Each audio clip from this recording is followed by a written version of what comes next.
क्रूस का चिन्ह पिता, पुत्र और पवित्र आत्मा के नाम पर आमीन। क्रिस्त में प्रिय भाइयों एवं बहनों, धन्यवाद देते हैं पिता, पुत्र, पवित्र आत्मा रूपी ईश्वर को आज के दिन के प्रति, मिले सभी वरदानों के प्रति, कृपाओं के प्रति, कृपादानों के प्रति। हमें परमेश्वर ने हर एक विपत्ति से, शैतानी शक्ति से बचाया। अपने पवित्र लहू से हमें से हर एक व्यक्ति को धो डाला, नया जीवन प्रदान किया। प्रार्थना करते हैं, हमसे प्रार्थना मांगे सभी लोगों के लिए और जिनकी हमारी प्रार्थना का जरूरत है, विशेषकर बीमार से पीड़ित लोगों को, मरण के वक्त में पड़े लोगों को समर्पित करते हुए के लिए प्रार्थना करते हैं। माँ मरियम से हम विनती करते हैं, प्रणाम मरियम, कृपा पूर्ण प्रभु तेरे साथ है, धन्य तो स्त्रियों में धन्य तेरे गर्भ का फल यीशु। हे संत मरियम, परमेश्वर की माँ, प्रार्थना कर हम पापियों के लिए अब और हमारे मरने के समय आमीन। प्रिय भाइयों एवं बहनों, कल हमने संत मत्ती का सुसमाचार 25 के आधार पर मन चिंतन किए। आगे बढ़ते हैं संत मत्ती के सुसमाचार के अध्याय 25।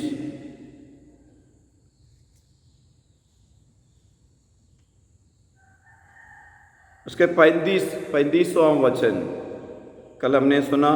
तब राजा अपने दाएं के लोगों से कहेंगे, मेरे पिता के कृपा पात्रों, आओ आज उस राज्य के अधिकारी बनो जो संसार के प्रारंभ से तुम लोगों के लिए तैयार किया गया है।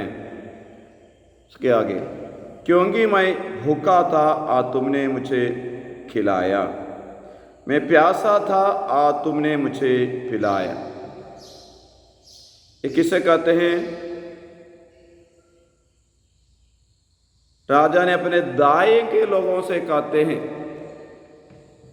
मैं भूखा था तुमने मुझे खिलाया, मैं प्यासा था तुमने मुझे पिलाया। और बाएं के लोगों से क्या कहा होगा?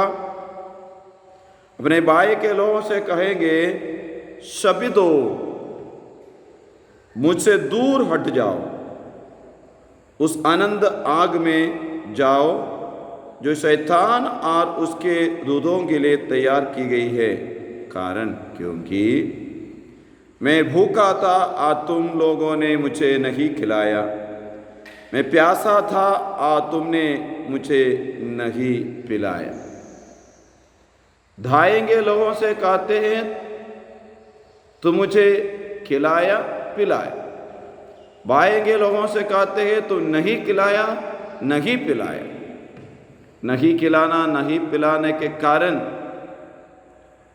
तुम नरक में जाओगे, खिलाना पिलाने के कारण तुम स्वर्ग जाओगे। अब यह खिलाना और पिलाना, इसका मतलब क्या है? हम समझते हैं भूख से पीड़ित लोगों को, प्यास से पीड़ित लोगों को भूख मिटाना, प्यास बुझाना हमारा कर्तव्य है। क्यों नहीं? वो हमारा कर्तव्य है। मुझे लगता है भूख मिटाने के लिए या प्यासों के प्यास बुझाने के लिए हम ईसाइयों के साथ इस दुनिया में और बहुत सारे लोग इस बात की, इस कार्य की पूर्ति करने से कोई सच्चा ईसाई या कैथोलिक नहीं बनता। जो लोग ईश्वर में विश्वास नहीं करते, जो अंधविश्वास करते हैं, अंधकार में पड़े लोग भी अपने लोगों के लिए, शत्रुओं के लिए भी इस प्रकार की मदद करते हैं। फिर इसमें क्यों इतना महानता रहता था कि प्रभु अपने लोगों से कहे? मेरे विचार में इसका अर्थ ये है, आपके परिवार में हो, समाज में हो, जहाँ कहीं भी आप जाए, आपके सामने ऐसे कुछ लोग होंगे जो प्रेम के भूख से मरे हैं। शारीरिक भूख नहीं है, मानसिक भूख या मानसिक प्यास। मदर टेरेसा सिस्टर लो या ब्रदर लो फादर लो के संस्था में जाने से वहाँ हमें देखने को मिलता है, पवित्र क्रूस के नीचे लिखा हुआ है, मैं प्यासा हूँ, आई थर्स्ट। मदर टेरेसा को यीशु ने उनके बुलाहट देने के लिए दर्शन दिए और दर्शन में ये विषय को परमेश्वर ने सूचित किया गया था, मैं प्यासा हूँ, तो जाओ मेरे प्यास बुझा दो। उसका अर्थ समझ के मदर टेरेसा ने अपने कॉन्वेंट, लोरेटो कॉन्वेंट स्कूल सब छोड़ के कलकत्ता की ओर प्रस्थान हो गए। वहाँ गए, बस्ती में जाके गरीबों के लिए अपना जीवन अर्पित किया। यीशु का सही प्यास को पहचानने वाली व्यक्ति बने। बात तो सही है, माँ ने बहुत सारे लोगों को भूख मिटाया, शारीरिक प्यास बुझाई, लेकिन मदर टेरेसा सच में लोगों के आध्यात्मिक भूख और प्यास बुझाने वाली संत बनी।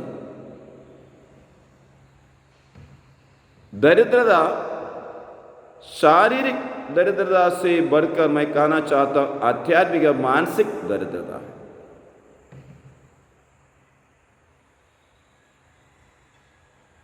हमारे अगल बगल में परिवार में कितने लोग होंगे या कितने लोग हैं हमारे प्यार के लिए, हमारे प्रोत्साहन के लिए भूखे हैं, प्यासे हैं। कितने लोग चाहते हैं हम उनसे बात करें, उनके साथ अच्छा व्यवहार करें।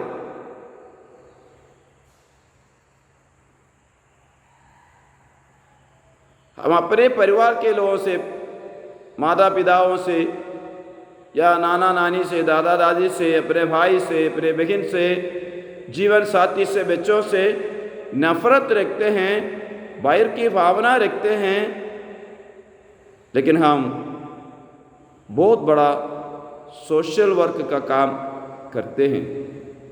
दूसरों को मदद करने के लिए घर के बाहर निकलते हैं, देश की सेवा के नाम से। सवाल ये है, तुम्हारे घर में, तुम्हारे सामने कितने लोग तुम्हारे प्यार के लिए, तुम्हारे प्रोत्साहन के लिए भूखे हैं, प्यासे हैं? इसका एक जवाब देना चाहिए। अपने परिवार के लोगों को भूख से मरने के लिए छोड़कर दूसरों के शारीरिक भूख मिटाने के लिए या मानसिक भूख या प्यास बुझाने के लिए हम जाते हैं। पहले अपने परिवार की ओर मोड़ के देखिए, अपने परिवार की ओर एक बार मोड़ के देखिए। जहां हम काम करते हैं वहां के लोगों की ओर मोड़ के देखिए, तब पता चलता है कि हमारा कमी क्या है। हालेलुया।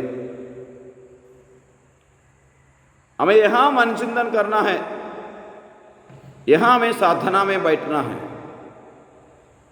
मेरे दिल में परमेश्वर ने अपना प्यार भर दिया है।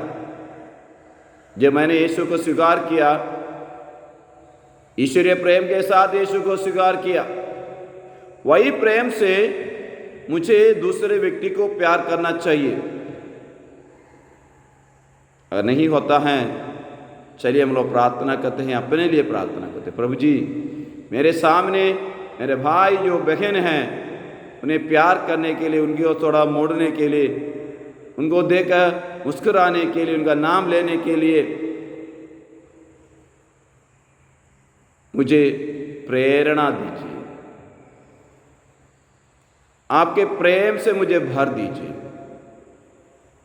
हे माँ मरियम, अब हमारे लिए प्रार्थना कीजिए। माँ, अपने परिवार के पड़ोसी, अपने परिवार के एवं पड़ोस के लोगों को अनसुना ना करे, उनके साथ वो थोड़ा अच्छा व्यवहार करे, उनके लिए मदद बन जाए, उनके लिए आशीष बन जाए। हमारे प्रभु यीशु मसीह कृपा, पिता ईश्वर का प्रेम तथा पवित्र आत्मा का संसर्ग हम सबों के साथ हो, अब सदा और सर्वदा। आमीन।